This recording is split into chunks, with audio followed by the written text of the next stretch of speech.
Long ago, people lived happily under the rule of a king. The people of the kingdom were very happy as they led a very prosperous life, with an abundance of wealth and no misfortunes. Once, the king decided to go visiting places of historical importance and pilgrim centers at distant places. He decided to travel by foot to interact with his people. People of distant places were very happy to have a conversation with their king. They were proud that their king had a kind heart. After several weeks of travel, the king returned to the palace. He was quite happy that he had visited many pilgrim centers and witnessed his people leading a prosperous life. However, he had one regret. He had intolerable pain in his feet as it was his first trip by foot covering a long distance. He complained to his ministers that the roads weren't comfortable and that they were very stony. He could not tolerate the pain. He said that he was very much worried about the people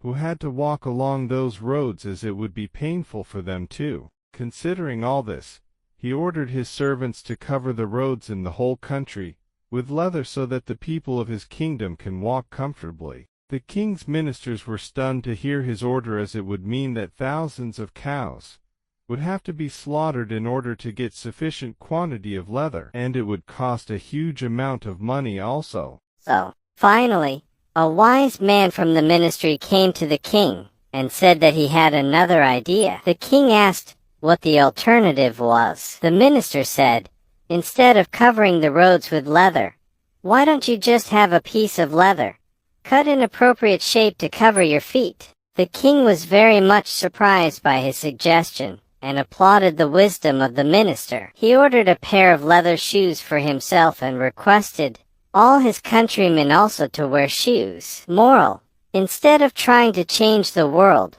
we should try to change ourselves.